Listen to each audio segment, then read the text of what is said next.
नमस्कार, आप देख रहे हैं हल्ला बोल टीवी। मैं हूं अली। चिराग पासवान आज नीतीश कुमार से मिलने उनके आवास पर पहुंचे, जिसके बाद से चारों तरफ ये चर्चाएं हैं कि चिराग पासवान ने नीतीश कुमार से ये मांग लिया। आखिर क्या मांगा नीतीश कुमार से चिराग पासवान ने? आइए इस मामले को विस्तार से समझते हैं हल्ला बोल टीवी के संपादक दीपक शर्मा से। देखिए, चिराग पासवान ने आज मुख्यमंत्री नीतीश कुमार से करने मार्ग जाकर मुलाकात की जी। और चिराग पासवान ने राज्यपाल आरिफ मोहम्मद खान से भी जाकर मुलाकात जी। चिराग पासवान और नीतीश कुमार की जो मुलाकात हुई है, उस दौरान उनके साथ लोजपा रामविलास के प्रदेश अध्यक्ष राजू तिवारी जी, मंत्री संजय पासवान जी और तमाम जो वरिष्ठ नेता थे वो लोग भी गए थे। मतलब राजू तिवारी थे, संजय पासवान थे और एक दो वरिष्ठ नेता थे। जब वहां बात हुई है नीतीश कुमार और चिराग पासवान की, तो लोजपा के नेता बता रहे हैं कि चिराग पासवान ने मुख्यमंत्री नीतीश कुमार को नववर्ष की बधाई दी जी। चिराग पासवान का नीतीश कुमार से मिलने जाना कोई राजनीतिक इसका मतलब नहीं निकाला जाना चाहिए। ये बात कह रहे हैं कौन? लोजपा के नेता। लेकिन अंदर की खबर हम आपको बताते हैं। अंदर की खबर यह है कि मार्च में राज्यसभा का चुनाव होना है जी। 5 सीटें खाली हो रही हैं। 5 राज्यसभा सांसदों का बिहार के कार्यकाल पूरा हो रहा है और चिराग पासवान अपनी माता रीना पासवान को राज्यसभा भेजना चाहते हैं जी। अभी जो 5 सीटें खाली हो रही हैं, उनमें 2 राष्ट्रीय जनता दल की है, 2 जदयू की है और 1 उपेंद्र कुशवाहा की है जी।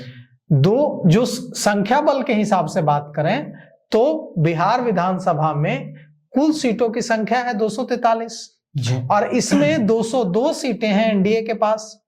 संख्या बल के हिसाब से देखें तो जो कैलकुलेशन निकलता है वो ये निकलता है कि जितनी सीटों पर चुनाव होता है, जैसे अभी 5 सीटों पर चुनाव होना है मार्च में, तो उसमें 1 जोड़ दिया जाता है, तो 5 में 1 जोड़ देने पर कितना होगा?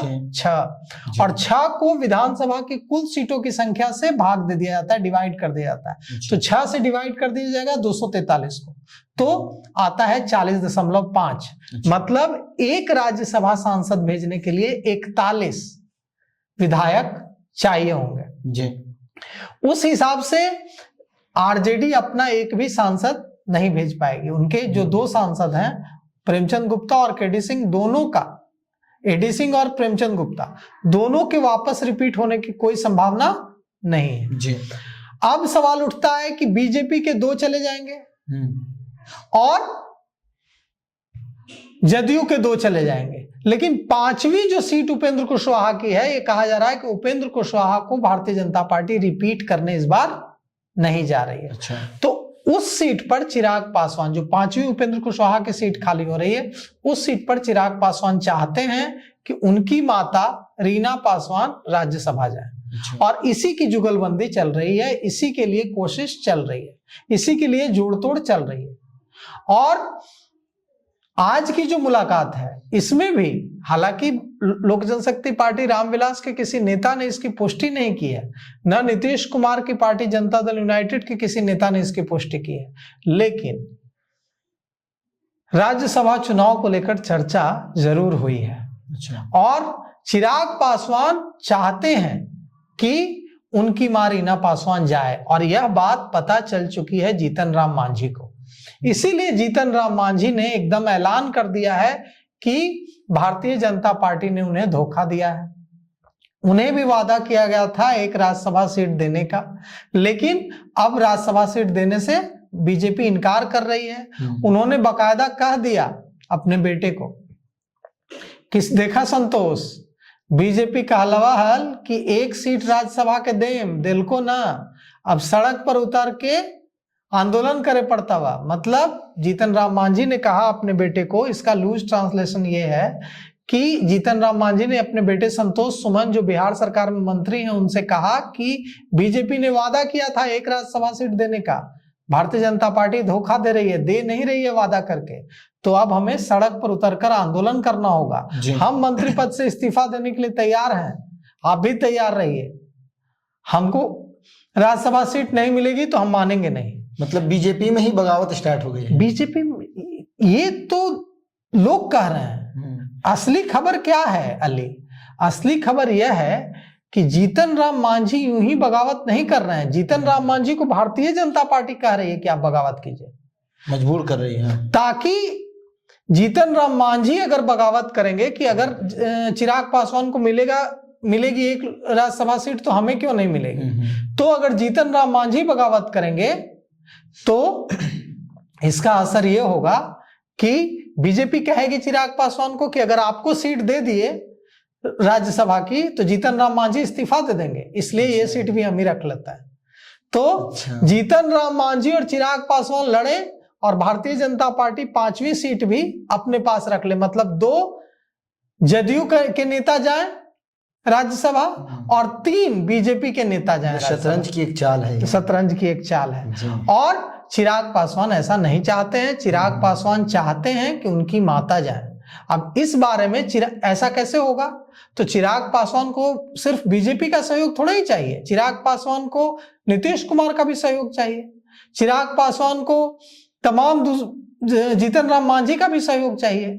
तो अगर भारतीय जनता पार्टी को चिराग पासवान मना लेते हैं कि उनकी माता को भेजा जाए तो चिराग पासवान आने वाले समय में जीतन राम मांझी से भी मिल सकता है जी। और उनसे भी सपोर्ट मांग सकता है, उनको भी मनाने की कोशिश कर सकता है, क्योंकि निश्चित रूप से जीतन राम मांझी हैं तो उनसे सीनियर जी। जीतन राम मांझी बहुत सीनियर है ना चिराग पासवान से।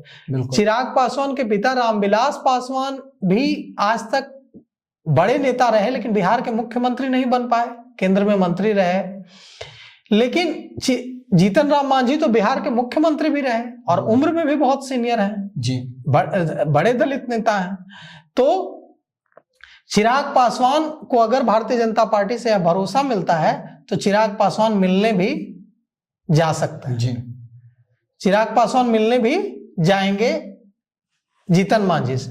अच्छा। और समर्थन मांगेंगे और 3 सीटें घट रही हैं, मतलब अगर जाए तो कुछ भी हो सकता है। नहीं, यहां पर एक और खेल है ना अली, कि अगर बीजेपी समर्थन दे भी दे चिराग पासवान की माता को, जदयू समर्थन दे भी दे, सारी पार्टियां समर्थन दे भी दे, एनडीए की सारी पार्टियां समर्थन दे दे, इसके बावजूद 3 विधायक कम पड़ रहे हैं, तो 3 विधायकों का इंतजाम और करना पड़ेगा एनडीए से बाहर से चिराग पासवान को।